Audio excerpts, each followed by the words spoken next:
2 दशक बाद मंच पर साथ दिखे ठाकरे बंधु। महाराष्ट्र में मराठी बनाम हिंदी विवाद गरमाया। पप्पू यादव ने दी खुली चेतावनी। मुंबई का वर्ली डोम हॉल, तारीख 5 जुलाई यहाँ एक रैली हुई जिसका मकसद था मराठी भाषा के समर्थन में जन भावनाओं को एक मंच देना। लेकिन इस मंच की सबसे बड़ी खासियत यह थी कि लगभग 20 साल बाद दो चचेरे भाई उद्धव ठाकरे और राज ठाकरे साथ दिखाई दिए। दोनों की राजनीतिक राहें लंबे समय से अलग हैं, मतभेद भी तीखे रहे हैं, लेकिन इस बार मुद्दा था मराठी अस्मिता और मंच साझा करते हुए दोनों नेताओं ने सियासी तापमान बढ़ा दिया।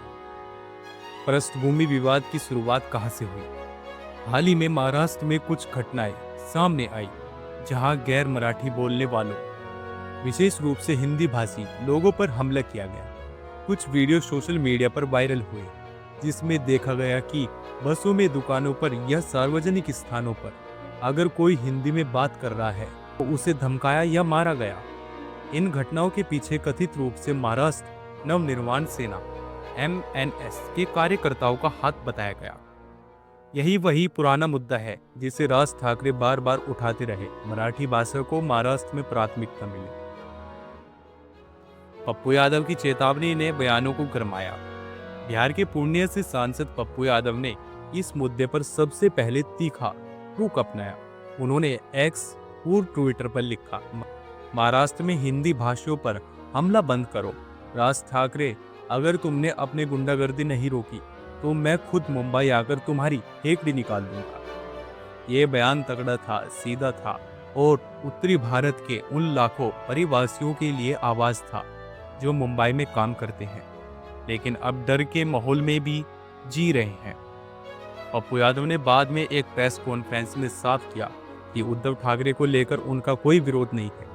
उन्होंने कहा कि उद्धव एक संतुलित नेता है और बाला साहब ठाकरे का भी वे सम्मान करते हैं।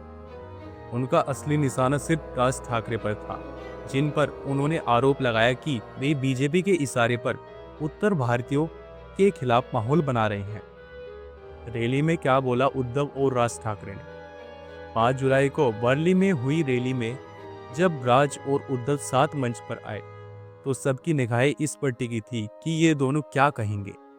उद्धव ने कहा, 1992 के दंगों में मराठी लोगों ने हिंदुओं की रक्षा की थी। हम किसी के खिलाफ नहीं हैं, लेकिन अगर अपनी भाषा के लिए बोलना गुंडागर्दी है तो हाँ, हम गुंडे हैं। राज ठाकरे ने बयान दिया, गुजराती हो या कोई और, महाराष्ट्र में मराठी बोलना चाहिए, ये जरूरी है, लेकिन हाँ, किसी को बेवजह मारने की जरूरत नहीं। हाँ, अगर कोई ड्रामा करता है तो उसे कान के नीचे तमाचा तो पड़ ही सकता है, लेकिन वीडियो मत बनाओ। जिसे मारा गया वो खुद बोले कि उसे मारा गया है। इन बयानों के बाद बहस फिर गर्म हो गई। क्या भाषा की रक्षा का नाम लेकर हिंसा को जायज ठहराया जा रहा है? पप्पू यादव ने फिर चुनौती दी। पप्पू यादव ने फिर से स्पष्ट किया, हम विविधता में एकता वाले देश हैं। हर भाषा, हर क्षेत्र का सम्मान जरूरी है, लेकिन राज ठाकरे की राजनीति नफरत पर आधारित है। वो सिर्फ हिंदी भाषियों ही नहीं, असमिया, बंगाली, केरल वालों तक के खिलाफ है। अगर आप हमारे बिहार, यूपी, झारखंड के लोगों को लगातार अपमानित करेंगे तो हम चुप नहीं बैठेंगे। उन्होंने कहा कि बिहार में अगर कोई मराठी आता है तो उसे परिवार जैसा सम्मान मिलेगा, लेकिन अगर महाराष्ट्र में हमारे लोगों को गाली मिलेगी तो विरोध भी होगा और आंदोलन भी। पप्पू यादव ने चेतावनी दी, जो जरूरत पड़ी तो हम मुंबई आकर लोकतांत्रिक लड़ाई लड़ेंगे, रेल रोकेंगे, संस्थान बंद कराएंगे, लेकिन व्यक्ति पर नहीं, सिस्टम पर प्रहार होगा। रैली का असल कारण क्या था? अब सवाल है, इस रैली की जरूरत क्यों पड़ी? दरअसल महाराष्ट्र सरकार ने एक प्रस्ताव लाया था जिसके तहत स्कूलों में हिंदी को तीसरी भाषा के रूप में लागू करने की तैयारी थी। इस फैसले का मराठी संगठनों ने जबरदस्त विरोध किया। दबाव इतना बढ़ा कि सरकार को यह प्रस्ताव वापस लेना पड़ा। यही वापसी इस रैली का जश्न बनी। क्या ठाकरे बंधुओं का एक साथ आना रणनीति है? अब राजनीतिक गलियारों में चर्चा ये है कि क्या उद्धव और राज ठाकरे एक बार फिर एक साथ आने का कोई रास्ता तलाश रहे हैं? क्या मराठी अस्मिता के नाम पर एकता का नया प्रयोग हो रहा है?